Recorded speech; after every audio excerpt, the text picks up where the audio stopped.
नमस्कार, आप सभी का एक बार फिर से स्वागत है भक्ति ज्ञान चैनल में। आइए आज सुनते हैं सफला एकादशी की व्रत कथा। एक समय की बात है, युधिष्ठिर ने भगवान श्री कृष्ण से पूछा, स्वामिन, पौष माह की कृष्ण पक्ष की एकादशी का क्या नाम है? उसको करने की क्या विधि है और उसमें किस देवता की पूजा की जाती है? ये कृपा करके मुझे बताइए। भगवान श्री कृष्ण ने कहा, राजेंद्र, बड़ी बड़ी दक्षिणा वाले यज्ञों से भी मुझे उतना संतोष नहीं होता जितना एकादशी व्रत के अनुष्ठान से होता है। पौष माह के कृष्ण पक्ष की एकादशी का नाम सफला है। उस दिन विधि पूर्वक भगवान नारायण की पूजा करनी चाहिए। जैसे नागों में शेषनाग, पक्षियों में गरुड़ और देवताओं में श्री विष्णु श्रेष्ठ हैं, उसी प्रकार संपूर्ण व्रतों में एकादशी तिथि श्रेष्ठ है। सफला एकादशी को विशेष रूप से दीपदान करने का विधान है।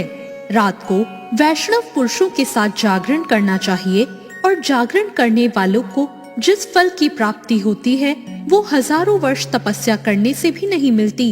इसलिए चलो अब मैं तुम्हें सफला एकादशी की शुभकारिणी कथा सुनाता हूँ। तुम ध्यान पूर्वक सुनो। चंपावती नाम से विख्यात एक नगरी थी जो कभी राजा महेश्मत की राजधानी थी। राजश्री महेश्मत के 5 पुत्र थे। उनमें जो सबसे बड़ा पुत्र था वो हमेशा पाप कर्म में ही लगा रहता था, पर स्त्रीगामी और वैश्यासक्त था। उसने अपने पिता के धन को पाप कर्म में ही खर्च किया। वो सदा दुराचार करता और वैष्णव और देवताओं की निंदा करता।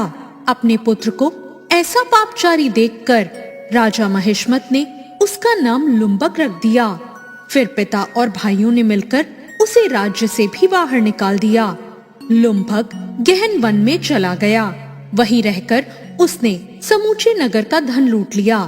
एक दिन जब वो रात में चोरी करने के लिए नगर में आया तो सिपाहियों ने उसे पकड़ लिया, किंतु जब उसने अपने को राजा महेश्मत का पुत्र बताया तो सिपाहियों को उसे छोड़ना पड़ा और वो फिर से वन में लौट आया और मांस और वृक्षों को खाकर जीवन निर्वाह करने लगा।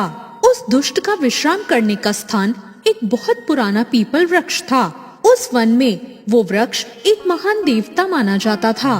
पाप बुद्धि लुम्बक वहीं निवास करता था। एक दिन किसी संचित पुण्य के प्रभाव से उसके द्वारा एकादशी के व्रत का पालन हो गया। पौष माह की कृष्ण पक्ष की 10वीं तिथि के दिन उस पापी लुम्बक ने वृक्षों के फल खाए और वस्त्रहीन होने के कारण रात भर जाड़े में काटी और उस समय उसे नींद भी नहीं आई और ना ही कोई आराम मिला और वो निष्प्राण सा होता रहा।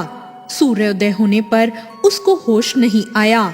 सफला एकादशी के दिन लुम्बक बेहोश पड़ा रहा। दोपहर होने पर उसे थोड़ी चेतना प्राप्त हुई। फिर इधर उधर देखकर वो अपनी जगह से उठा और लंगड़े की भांति लड़खड़ाता हुआ वन के अंदर चला गया।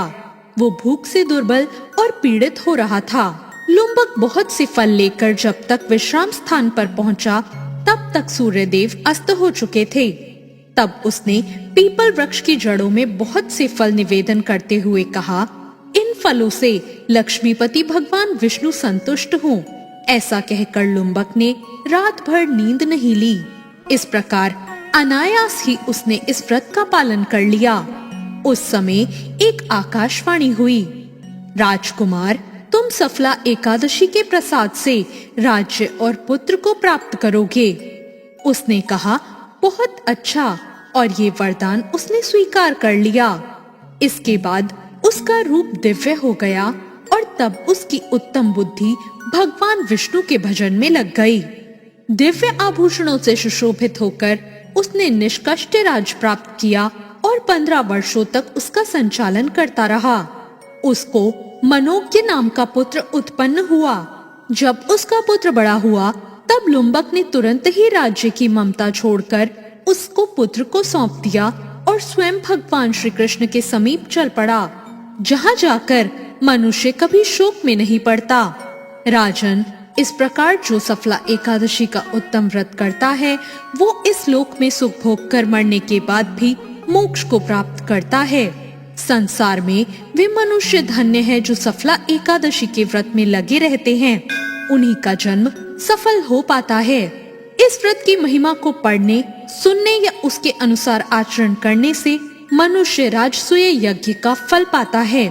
तो ये थी सफला एकादशी की व्रत कथा। आपको ये कथा कैसी लगी कमेंट करके जरूर बताएं। साथ ही मेरे चैनल भक्ति ज्ञान को सब्सक्राइब करना ना भूलें। धन्यवाद।